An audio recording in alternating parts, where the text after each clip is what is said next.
Mari kita lanjutkan belajar manajemen sainsnya atau riset operasinya sekarang dengan topik assignment problem atau masalah penugasan. Jadi sebagai ilustrasi saya tuliskan di sini. Jadi misalkan perusahaan memiliki M pekerjaan yang harus diselesaikan dan memiliki M pekerja yang dapat mengerjakan setiap pekerjaan tersebut. Sedang yang membedakan adalah waktu penyelesaian tiap pekerjaan dari tiap pekerjaannya. Permasalahan yang harus diselesaikan adalah mengalokasikan tiap pekerjaan ini ke tiap pekerja, di mana setiap pekerja pasti dapat satu pekerjaan sedemikian rupa sehingga total waktunya minimum. Jadi dengan misalkan XIJ itu nilainya 0 apabila pekerjaan I itu tidak dikerjakan oleh pekerja J. Dan bernilai 1 apabila pekerjaan I itu dikerjakan oleh pekerja J. Serta CI merupakan nilai keefektifan yang berhubungan dengan penugasan pekerjaan I untuk pekerja J. Jadi baik I dan J-nya dari 1 sampai M.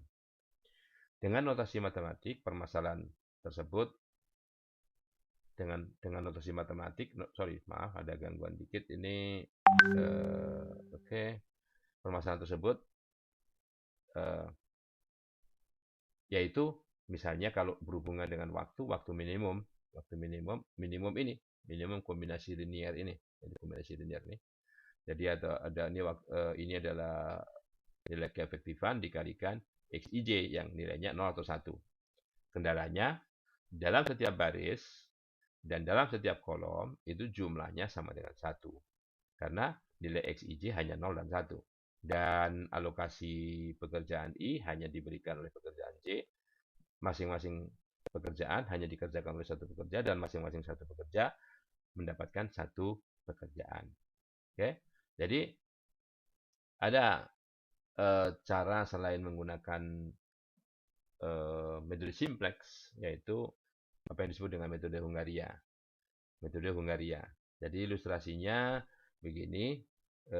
Oke, kita ambil teladan saja ya, bahwa misalkan ada 4 profesor, ini ada 4 mata kuliah, ini untuk penugasan misalnya kuliah antar semester gitu ya.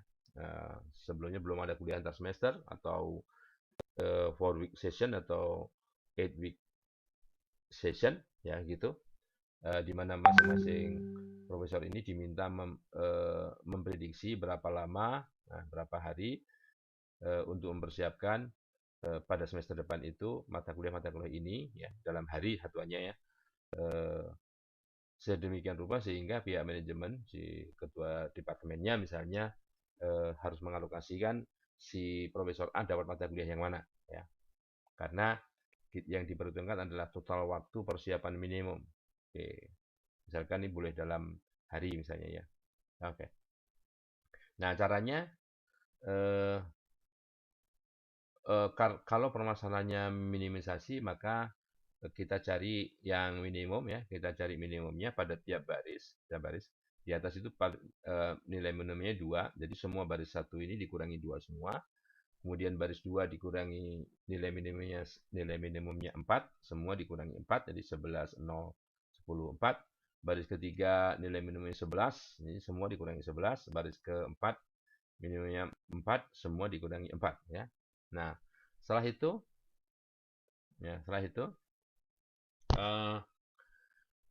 untuk kolomnya ya dari sini ini minimumnya sudah ada 0, di sini sudah ada 0, yang keempat sudah ada 0, yang kolom ketiga ini belum ada 0. Nilai minimumnya 5 di sini masing-masing dikurang 5 ya. Jadi 25 0 4. Setelah itu, langkah berikutnya adalah dalam metode Hungaria ini kita lihat yang ada tanda nolnya kita kasih beri tanda X ya. Beri tanda X angka 0 yang lain. Oke, lebih eksaknya kita bunyikan begini ya. Langkah kedua dari metode ini adalah dengan cara membuat penugasan lengkap yang hanya memiliki elemen 0. Dimulai dari baris pertama, nilai 0 diberi tanda plus, segitiga atau X. Beri tanda 0 dengan segitiga apabila penugasan diberikan dari profesor dari baris tersebut untuk mata kuliah pada kolom. Jadi ini kasih tanda segitiga. Nah, di sini tanda, kalau ini sini tanda segitiga, ya, kalau di sini tanda segitiga, di sini nggak bisa dong ke sini, ya.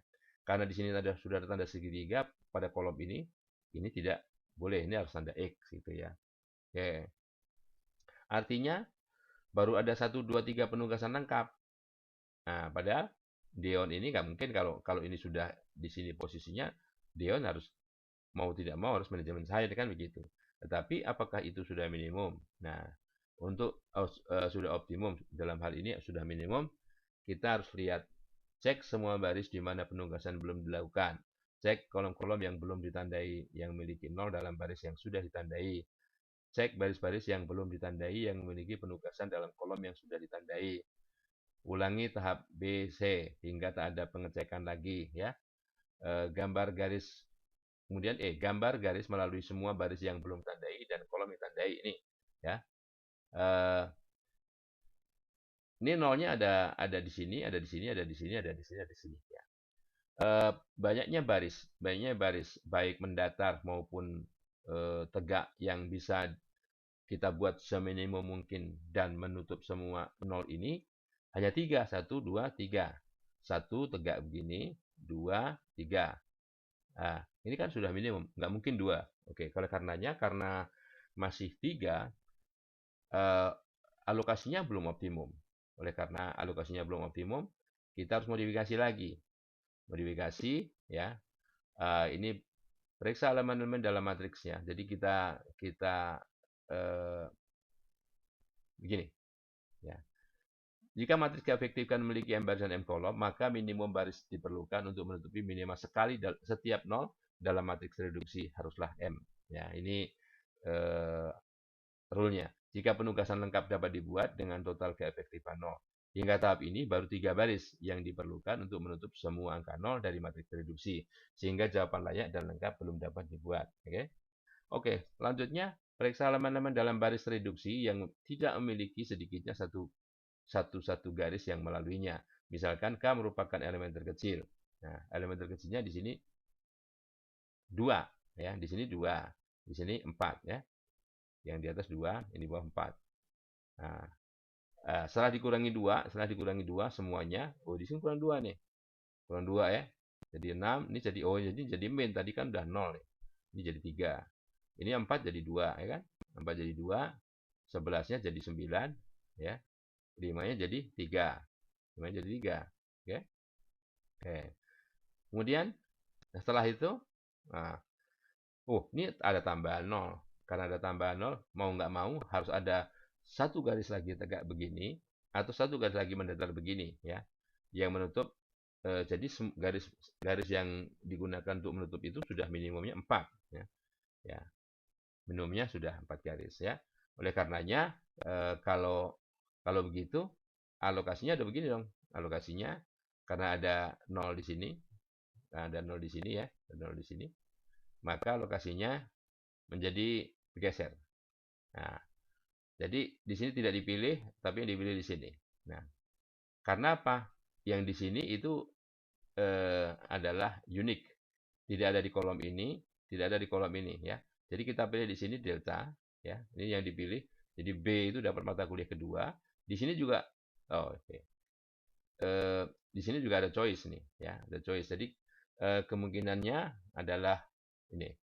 Jadi ini pilih B, pilih yang kedua, A pilih yang ketiga, sehingga mata kuliah pertama itu bisa diisi oleh si orang keempat, ya, D. Nah, D ini. Dan alokasinya sekarang menjadi begini, ya. Menjadi begini, ya. Oke. Oke. Jadi oke.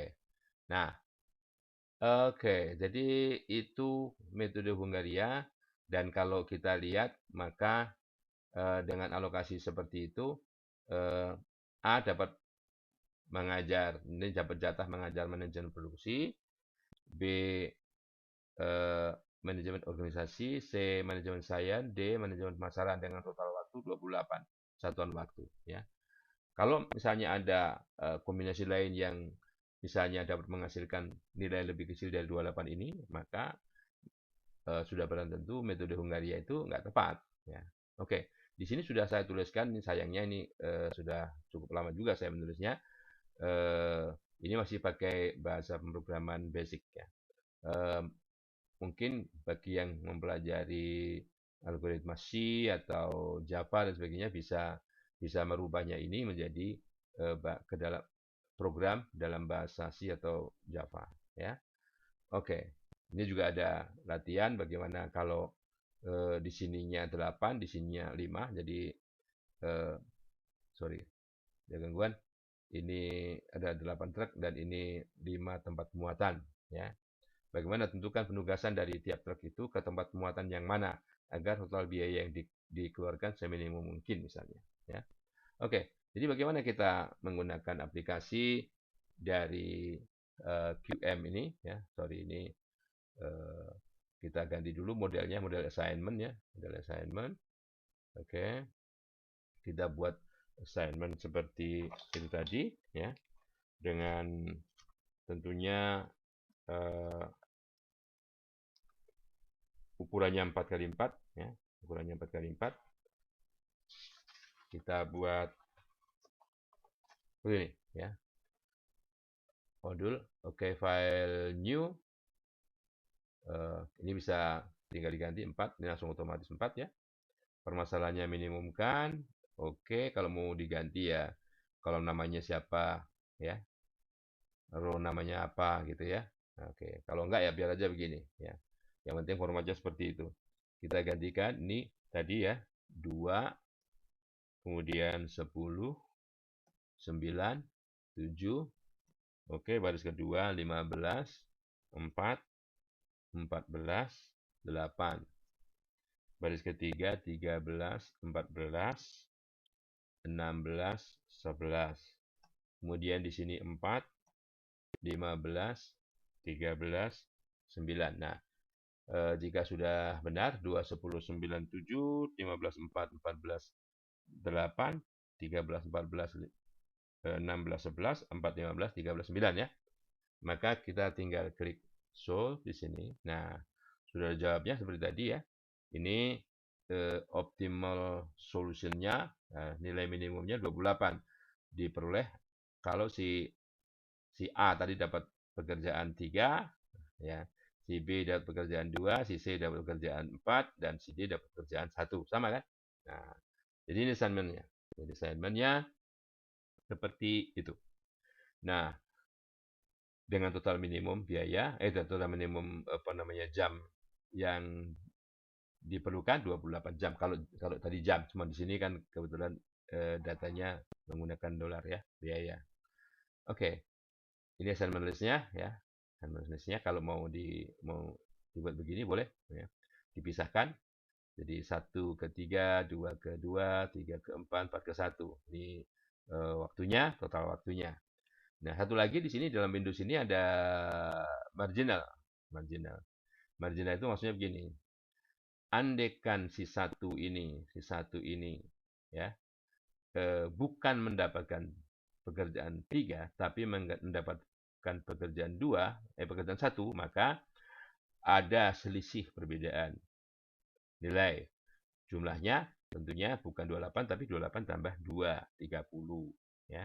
Tentunya kalau satu dapat 1, yang lain ini memperhatikan semua kemungkinan yang lain. Satu dapat 1, yang 2 dapat yang mana, dan seterusnya ya. Nah, misalnya gitu. Misalnya, andaikan yang keempat ini bukan dapat pekerjaan 1, ya, tapi dapat pekerjaan 2, nah, pekerjaan 2, maka nilai minimum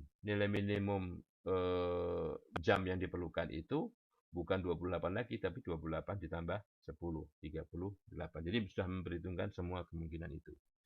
Nah, demikian tampilan output dari QM itu ya, QM for Windows untuk menganalisis permasalahan penugasan. Terima kasih, sampai ketemu di lain kesempatan dalam pembahasan penggunaan QM for Windows.